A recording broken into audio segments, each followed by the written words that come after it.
Hey everybody, we're talking about strike, slip, or pull-apart basins, and starting with an image from the Dead Sea, which is a famous pull-apart basin in the Middle East. Um, Sort of sounds like what it is, right? These are basins that form along strike-slip faults. And so, what about strike-slip faults is creating basins? That's what we're going to talk about in this short lecture. So let's move on here. It's a really beautiful image, actually. You see all the salt that exists here. I mean, oftentimes you will get salt forming in these basins. Not always, but it is not uncommon. Okay, so we're looking at now North America, right? And what we have are a lot of different basins represented here. So along the west coast, you have California. Can you see where my cursor is sort of circling here? This is California, the coast. You got the Great Valley, which is a four arc basin that's on the trench side of the Sierra Nevada mountains, which are here. Up to the north here in Oregon, which is where I'm recording this from, Portland, Oregon. Up in this area, you have the entire Willamette Valley shown here, also a four arc basin. On the trench side, that's the ocean side of the Cascade Range, which is shown by these kind of reddish colors with little white dots. Those white dots are the active volcanoes like Mount Hood, Mount Adams, Mount Rainier, etc. So we have four arc basins shown. We have trench basins, which are going to be the basins that are out in the marine environment today, including the Astoria Basin here, which is at the mouth of the Columbia River. People describe the Columbia Basin, which is inland. You might describe it as a back arc basin because instead of being on the fore side of the arc, it's on the back side of the arc. Over here to the east, you have what is known as the Basin and Range Province, right, which I'm circling here, and you can see that these are a series of horse and grabens, a lot of them running roughly north-south, and that's again accommodating east-west extension or rifting. You might call it passive rifting, particularly here in the south, though there could be an active rifting component as you get up into Oregon. Here in the northern part of the Basin and Range, the southern part of Oregon, related to the Yellowstone hotspot, which passed over this area some time ago. So we have all these different basins represented. Okay, we're talking today about strike slip or pull apart basins. So where does that come in? Well, the entire boundary of California, or most of California, is defined by a strike slip fault. You have lateral translation, it's right lateral, so that everything on the sort of northeast side of it is moving to the southeast in this sort of direction down here towards Mexico, and then everything on the southwest side of that fault is moving to the northwest, so up where my cursor is pointing up in that direction. That's right lateral or dextral. And what occurs here is you kind of cruise along the fault, and you can see there's a lot of kind of linear features in this topographic map. This is a digital elevation model, so this is showing topography. You can see I have the elevation in meters shown here to the right, but there's a lot of linear features here, and those are tracking basically different strands of the San Andreas Fault. As you get down here to the south, notice that it's going to sort of take a little bit of a turn, right? It kind of goes to the right here, and then it's going to continue to the south. And we're going to look at that a little bit closer. So strike slip basins, pull-apart basins, oftentimes are going to be occurring where you have a strike slip system that is moving laterally in space. It might have a bend in it, as we see here in Southern California, but you can also have on echelon pieces that are just stepovers, creating basins. So one of the things that's kind of fun is looking at this sort of same area. You can look at where earthquakes are occurring. So this is the distribution of seismicity. This image comes from the Allen and Allen textbook. And the distribution of seismicity should more or less correspond with where you have movement between different crustal blocks or different tectonic plates. And you see that that is actually the case. See, we have all these dots that are occurring kind of along the strike slip boundary of California up into the ocean here where you have transform boundaries, which are these guys, also strike slip motion. And then you can also see where there might be intracrustal motions occurring within Western North America, according to where all these dots exist. And that's what these kind of dashed lines are implying here, is where we might have the edge of crustal blocks, where you have concentrations of fault motion. You can see that in the basin and range, you have extension occurring. And again, we've been talking about that as being primarily east-west. You also have the vector of motion of the oceanic plate over here, the Pacific plate, relative to North America. It's heading to the northwest at 55 millimeters per year. So a lot of movement along this strike-slip fault, and again, you can see the bend in it down here in Los Angeles. So what's going on along that bend? Let's investigate. So in these areas where you have right lateral movement over a long distance, so this is a plate boundary, right? You have actually a distribution of many faults that are accommodating that. Many splays. You have a master fault, but you have many splays that express at the surface. And in many cases, that master fault kind of takes little bends, as you can see here. So in Southern California, we've got San Francisco right up here. A couple different splays that shoot up around San Francisco and the Bay. As you go to the south, at some point you get a little bit of a bend going eastward, and then it continues south, and then you can see another bend kind of to the west as you come into the Gulf of Mexico, which is just east of Baja California here. So these bends in the San Andreas fault system are what are ultimately going to be creating pull-apart basins. And you can see that the general vector of motion, if you're accommodating just plate movement, should be according to these red dashed lines here. And so where the actual orientation of the fault at the surface deviates from that, so in this case kind of heading to the east and then again heading to the west, you're going to get either transpression or you're going to get transtension, and it depends on where you're at in the bend relative to that strike slip motion. The same thing is happening in this picture to the right, characterized of kind of the Dead Sea area, which we were just kind of looking at a really beautiful picture of. But in that area, you have rifting occurring, you have strike slip motion as well, and the actual orientation of faults, strike slip faults, along this transect here that throughout this area actually deviates from that general shearing motion on the sort of larger scale, on the tectonic plate scale. And so where that deviation is occurring again, you would expect to get things like pull-apart basins. And here's where the Dead Sea is, DS, in this location here just to the east of the Mediterranean Sea.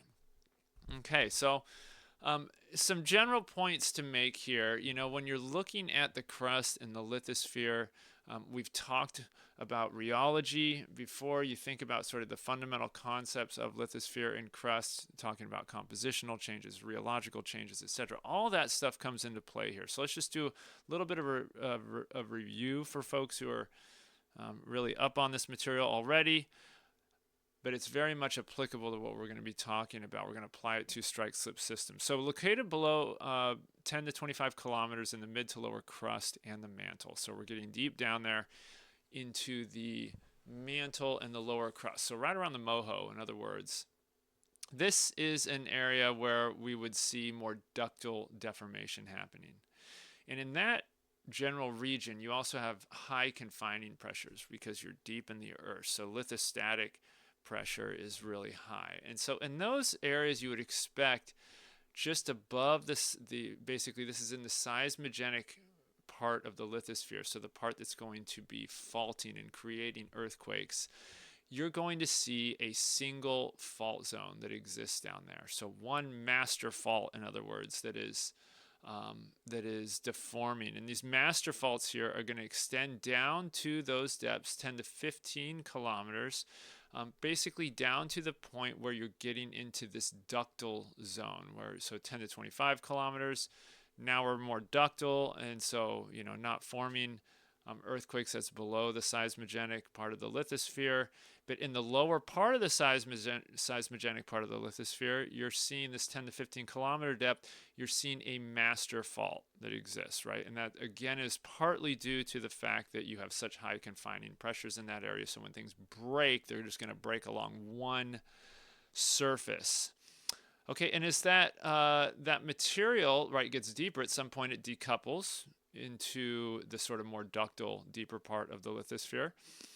And we can link then that master fault to shallower low angle detachments within the lower crust. So remember, the lower crust can also start to deform if we're in that sort of lower part of the well, that's the jelly sandwich, right? That's the jelly part of your sandwich. You're in the crust, but the lower crust, so you're actually in an area that can be ductile. That's a weak layer. So that can support these kind of low angle detachments, places where these master faults can soul out and basically end in that layer.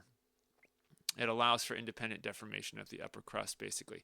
So now as we move up in the lithosphere, closer to the surface, we're straight up in brittle rock, right? This is going to be deforming through faults, etc. This is cooler. It's lower pressure as well. We're getting closer to the surface. It's seismogenic. This is typically in the upper 15 kilometers of the lithosphere, and it's brittle, failing by fracturing.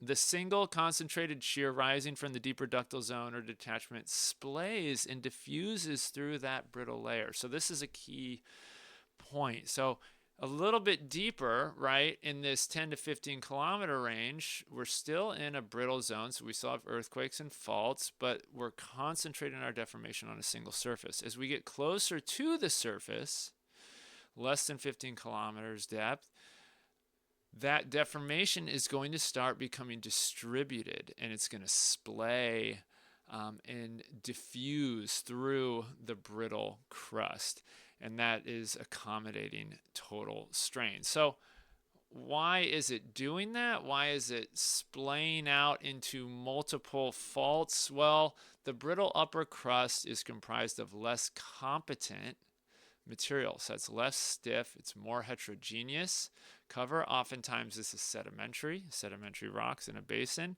Okay, it's less competent, so it's not as strong, and part of that is because it has less confining stress. You're closer to the surface, so it readily breaks into multiple splays when you have high shear stress applied, and it creates this sort of braided or more diffuse deformation. And you can see we call these things flower structures, and in cross section this is kind of what those look like. Hey, they look sort of like a flower. They look like a tree. You have the trunk of the tree. It's kind of branching out into multiple splays, or something that resembles a flower to some degree. So as we get shallower, right, confining pressure is going down.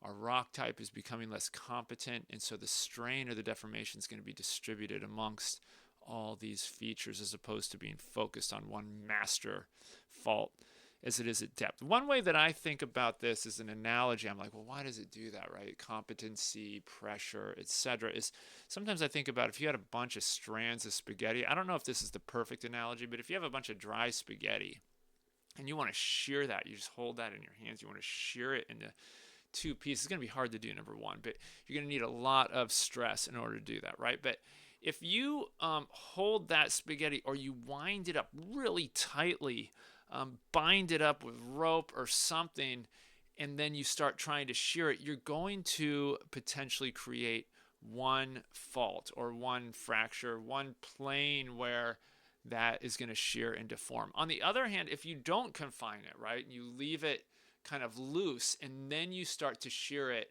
all those individual strands are going to be basically deforming relative to each other, and you're going to get a lot of planes and deformations basically going to be distributed throughout the spaghetti. And that's kind of how I see the rocks behaving. At depth, it's confined, so all that deformation is focused on one plane, while near the surface, things are loose, not as much pressure, so the deformation can kind of distribute out, and in this case, on multiple faults. So what we're seeing at the surface are potentially a lot of different faults. And what we imagine is that as you go deeper down, those faults are connecting up and eventually comprising one master fault. Okay, so some real world examples of these. So we have a strike slip system shown here, and we're creating both pull-apart basins, and also we're creating pop-up ridges. So the pull-apart basins are happening, you can see in this image here, where you have transtensional stress, and then the pop-up ridges are occurring where you have transpressional stress. So in all cases, strike slip motion is occurring but you have some element of compression in the pop-up ridge scenario and some element of tension in the pull-apart basin scenario. And we call both of these flower structures, but one we call negative, so that would be the basin forming one, and one we call positive, which would be the ridge forming one, or one that's creating basically topography. And you can see, how is that occurring? Well, it depends on the orientation of your bend relative to the larger strike slip motion at play. And so you can see, if we have, in this case, a left lateral system, and I move along here and I take a bend here,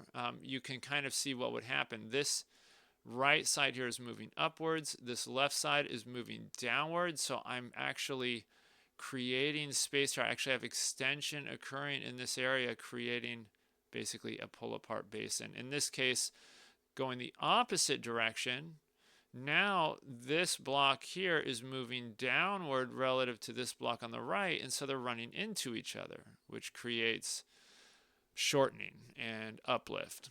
And so I get a pop-up ridge, a positive flower structure in that case. And you can see the Dead Sea is an example of a pull-apart basin. And then the Borrego Mountains, which is down in Southern California, you actually get quite a few pop-up ridges down there, and we're going to be looking at those in just a moment. So staying with Southern California for a moment, this isn't the best image, but it shows kind of clearly where you have spreading centers, so pull-apart basins in that system. So SAF is the San Andreas Fault. This is the United States-Mexico border.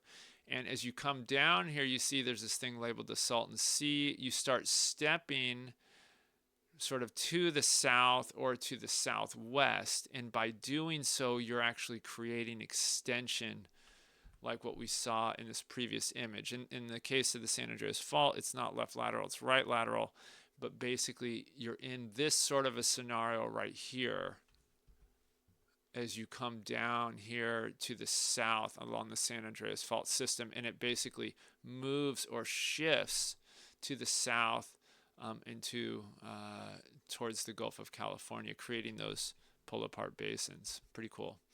The other thing that's kind of fun is that if we stay in the area, this is Los Angeles now. You can see California, Southern California, Los Angeles. There's a lot of basins, including the Los Angeles Basin. That's what Los Angeles, the city, sits in. We have the coastline here, including Malibu, etc., heading down towards San Diego. If you move offshore, there are quite a few basins that exist offshore Southern California, and also pop-ups. There's a whole series of islands out there, the Catalina Islands, and these are separated by basins. And so basically what's occurring here is you have a lot of these bends in what are strike slip systems that are part of this larger San Andreas Fault system, creating both pop-ups and pull-apart basins at different points in time. Principal areas of Cenozoic deformation are shown by these yellow areas, and it includes a lot of areas offshore, and then some are indicated onshore as well. Going up to the Dead Sea, okay, same type of situation. So those are the two examples I'm going to show today, are basically the Southern California examples, and then the Dead Sea. In this case, we have, this is a left lateral strike slip system, and you can see that these faults are shifting or jumping from one side here, jumping over, if I head south at least, jumping to the east, and I can continue downward, jump to the east again. And each time that happens, I create a pull-apart basin. And why is that? Well, you just look at the relative motion on both sides of the strike slip system. You have on the right side, in this case, that's moving upward. And so when I have an offset here, that means that what's happening to the north here is moving north relative to what exists to the south is moving south. So that's extension, roughly north-south extension, creating my pull-apart. I end up with depot centers. A lot of sediment can be deposited in these things. When we talk about backstripping, we look at actual sediment accumulation rates, but generally in pull-apart basins, you can get uber high or just super high sediment accumulation rates because it really depends on how much deformation is happening along the strike slip system. If you have a lot of translation in that strike slip system, you can really get high subsidence rates in your pull-aparts, even though the other thing to note is that they're laterally restricted, right? The Dead Sea Basin, hey, you can create a lot of space for sediment there so we can get high sediment accumulation rates, but its lateral extent is very much restricted. It's not nearly as large as, say, a typical rift basin. So that's one thing to keep in mind. They can be really deep, but they aren't necessarily going to be large in an aerial sense. Okay, there's two types here that I also want to think about in terms of depth. So, we talk about some that are thin-skinned, and this goes back to what I was mentioning earlier. Thin-skinned deformation versus pull-apart basins that are involving the mantle, where you have faults that are extending all the way down into the mantle. So in the thin-skinned example, you might expect that your deformation is soling out basically in the lower crust, in that ductile zone. And you wouldn't expect these systems to be necessarily hot, right? The geothermal gradient here and the heat flow at the surface should be pretty modest. On the other hand, when we go into something that's deeper, this is tapping down into mantle levels, bringing the mantle closer to the surface, potentially incorporating some geothermal activity. So in this case, your surface faults, your crustal faults are extending all the way down into the mantle, possibly the mantle asthenosphere. You can see where the moho is here. Bringing those hotter temperatures up, so potentially higher heat flow values at the surface. And you can see the example in this case would be the Salton Trough. The Vienna Basin, which we haven't talked about, is also a pull-apart basin in Europe. It's an example of a thin-skinned pull-apart. Okay, I just have one or two more things I want to mention here. One is that are sort of important just to be aware of. I won't go into too much detail here, but in some strike slip systems like this, you can also have stepovers in your strike slip fault, as we see here. I have one on the right and I have one on the left. And instead of actually creating pull-aparts or uplifted topography, you can also get blocks rotating between those faults. This is something that we honestly see in many strike slip systems. Just kind of a testament to how complicated these systems can ultimately be. You can get rotation, and as you might expect, in that rotation, you're going to get some areas of uplift where the corners of this rectangle here are basically converging with the earth or the plate on the other side of the strike slip fault. And then other areas which are shown in black here where it's sort of like little mini pull-aparts, really, where this part of the rectangle is moving away from that fault, creating some space there. So you get some really complicated topography. And these are going to be really restricted features in space, right? Just small uplifts, small little depressions. And you can actually document these blocks or these micro blocks rotating over geologic time, over millions of years. And that's what people have done. Okay, so I'm going to go ahead and end there. Just a small piece to cover what happens in strike slip systems in terms of pull-apart basins. This is something that we will revisit when we get to, because we can actually identify these basin types by looking at subsidence histories, subsidence curves. Okay, thanks for listening.